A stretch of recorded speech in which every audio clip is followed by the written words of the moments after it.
qahraton qish, hamma yoq oppoq qor, jimjitlik. Ana shu sukunat ichida bir och bo'ri muzga sanchilgan pichoqni ko'rib qoldi. Pichoqdan qonning hidi kelardi.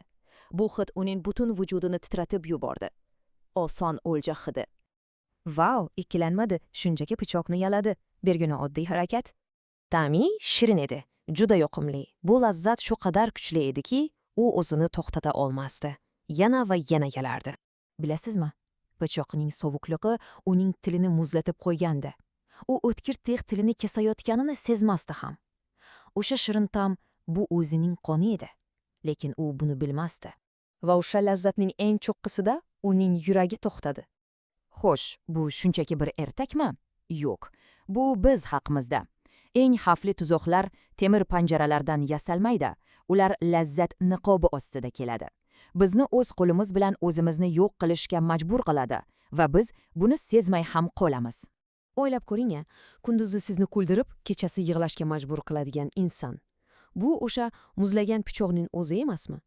E'tibori shirin tuyuladi, lekin aslida butun quvvatingizni so'rib oladi. Yo'q-ku oson g'alaba va'da qiladigan o'yinlarchi? Har bir kichik yutuq bo'sh shirin lazzat. Ammo oxir-oqibat butun bor yo'g'ingizni yutib yuboradi. Bu ham o'sha pichoq. Va albatta bizning zamonamizning eng o'tkir pichog'i. Soatlab vaqtingizni o'g'irlaydigan, lekin sizga umuman hech narsa bermaydigan kontent. Ma'nosiz videolar, cheksiz lenta, ular bizni o'ziga tortadi-yu, lekin aslida eng qimmatli narsamizni, vaqtimizni o'ldiradi. Ko'ryapsizmi?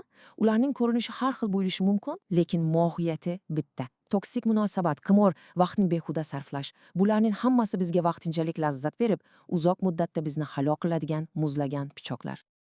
Endi bir soniya to'xtab, chuqur o'ylab ko'ring.